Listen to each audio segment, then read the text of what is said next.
و نصلی و نسلم علی رسولہ الکریم اما بعد فاعوذ باللہ السمیع العلیم من الشیطان الرجیم بسم اللہ الرحمن الرحیم قال النبی صلی اللہ علیہ وآلہ وسلم والید العلیٰ خیر من الید السفلی او کما قال علیہ السلام صلو علی الحبیب اللہم صلی علی سیدنا و مولانا محمد وعلی آل سیدنا و مولانا محمد وبارک وسلم وصلی علیہ۔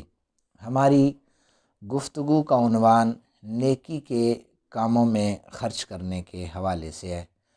دعا کریں اللہ تعالیٰ آج کے عنوان کے حوالے سے میں جو کچھ بیان کروں آپ حضرات سماعت کریں، اللہ تعالیٰ ہم سب کو عمل کرنے کی توفیق عطا فرمائے۔ میں نے جو حدیث پاک پڑھنے کا شرف حاصل کیا ہے اس کا سادہ سا ترجمہ سماعت فرمائے۔ حضور نبی رحمت صلی اللہ علیہ وسلم نے فرمایا، یاد رکھیں اوپر والا ہاتھ نیچے والے ہاتھ سے ہر صورت وہ بہتر ہوتا ہے۔ اوپر والے ہاتھ سے مراد ہے دینے والا ہاتھ، نیچے والے ہاتھ سے مراد ہے کہ لینے والا ہاتھ، یعنی خیرات جو ہاتھ بانٹتا ہے دیتا ہے وہ بہتر ہے لینے والے سے۔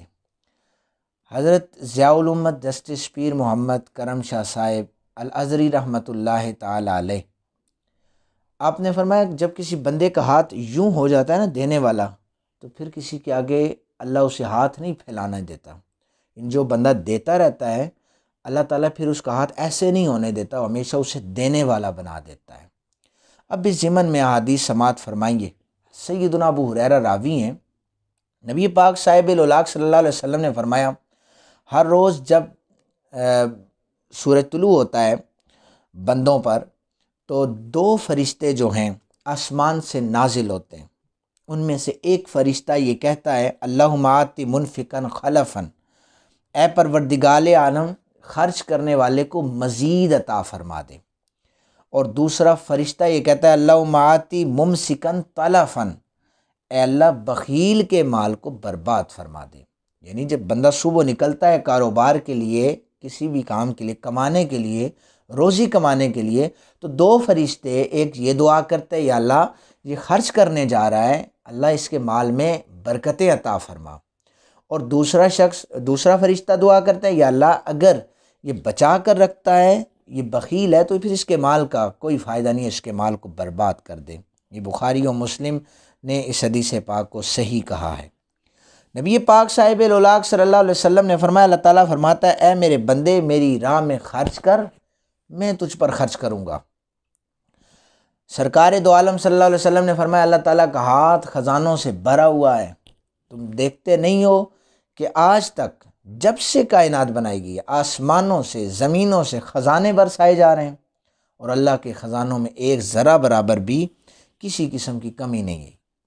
فرمایا کہ اس کا عرش جو ہے وہ پانی پر ہے، اور اس کے ہاتھ میں میزان ہے، اور وہ میزان ہے کسی کو وہ پست کر دیتا ہے، کسی کو وہ بلند کر دیتا ہے، کسی پر وہ خزانے برسانا شروع کر دیتا ہے، کسی سے خزانے وہ روک لیتا ہے۔ فرمایا کہ روکتا اس سے ہے جو اپنے مال کو بچا کر رکھتا ہے، اور دیتا اسے ہے خزانے بے شمار جو اپنے مال کو غریبوں پر، یتیموں پر، مساکین پر، بیواؤں پر خرچ کرتا ہے۔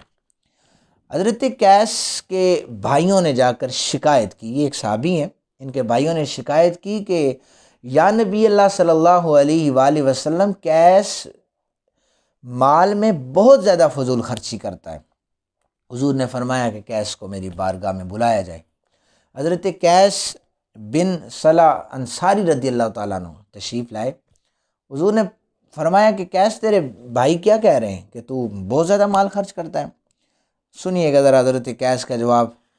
آپ نے عرض کی، بارگاہ رسالت مآب صلی اللہ علیہ وآلہ وسلم میں، یا رسول اللہ صلی اللہ علیہ وآلہ وسلم، میں جب میری فصل تیار ہوتی ہے، کھجوروں کا باغ میں کھجور تیار ہوتی ہے، میں اپنے حصے کی کھجور لے لیتا ہوں، پھر فی سبیل اللہ کے راستے میں تحفے دیتا ہوں، اپنے دوستوں کو، رشتہ داروں کو، غریبوں کو، مساکین کو۔ آقا پاک صلی اللہ علیہ وسلم نے سینے پر ہاتھ مارا، فرمایا تو بالکل صحیح کرتا ہے، اسی طرح خرچ کیا کر۔ 3 دفعہ حضور نے فرمایا کہ جو راہ خدا میں خرچ کرتا ہے اللہ اس کے مال میں اور زیادہ برکتیں عطا فرما دیتا ہے۔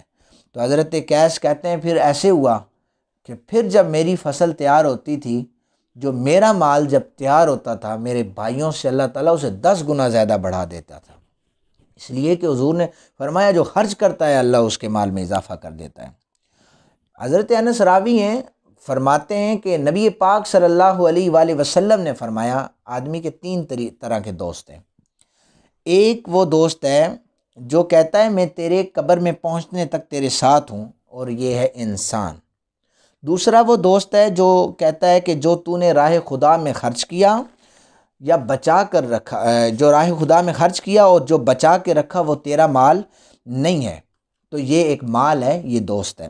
فرمایا تیسرا دوست وہ ہے جو کہتا ہے کہ تو جہاں بھی جائے گا میں تیرے ساتھ جاؤں گا، اور وہ ہے اعمال۔ بندہ کہتا ہے ہائے میں نے آخری جو اعمال دوست ہے میں نے اسے ہمیشہ ہلکا سمجھا ہے۔ تو یہ اعمال میں بہتری تبھی ہے کہ بندہ جب کسی غریب بندے پر خرچ کرنا شروع کر دیتا ہے۔ اسی طرح ابن مسعود راوی ہیں حدیث پاک کے، اللہ تعالیٰ نے اپنے نبی پاک صاحب اللہ صلی اللہ علیہ وسلم نے فرمایا کہ اللہ تعالیٰ نے اپنے بندوں میں سے 2 کو مرنے کے بعد زندہ فرمایا، تو ان میں سے اللہ تعالیٰ نے دونوں کو مال کی کثرت دے رکھی تھی۔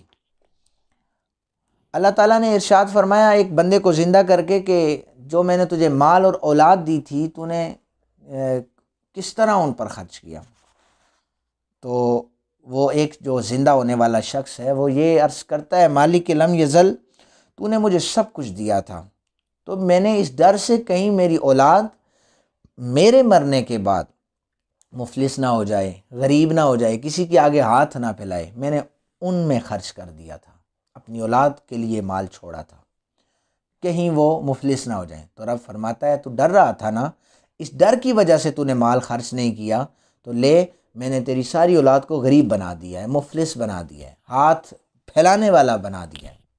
دوسرے شخص کو اللہ زندہ فرماتے ہیں اور فرماتے ہیں کہ اب تو بتا میں نے تجھے بھی مال دیا تھا، تجھے بھی اولاد دی، تو نے کس طرح خرچ کیا ہے؟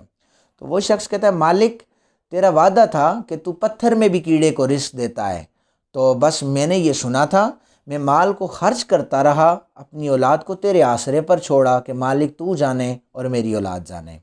رب فرماتا ہے تیرا یہ گمان تھا کہ میرا رب انہیں کبھی غریبی میں نہیں ڈالے گا، کبھی مفلسی میں نہیں ڈالے گا، تو لے میں نے تیری ساری اولاد کو بڑھ چڑھ کے حصہ دے دیا ہے، ان کے مال میں میں نے برکتیں دے دی ہیں۔ اسی طرح حدیثیں مال خرچ کرنے کے حوالے سے بے شمار بیان کی جائیں تو نبی پاک صاحب الاولاق صلی اللہ علیہ وسلم نے بے شمار چیزیں بیان فرمائی ہیں۔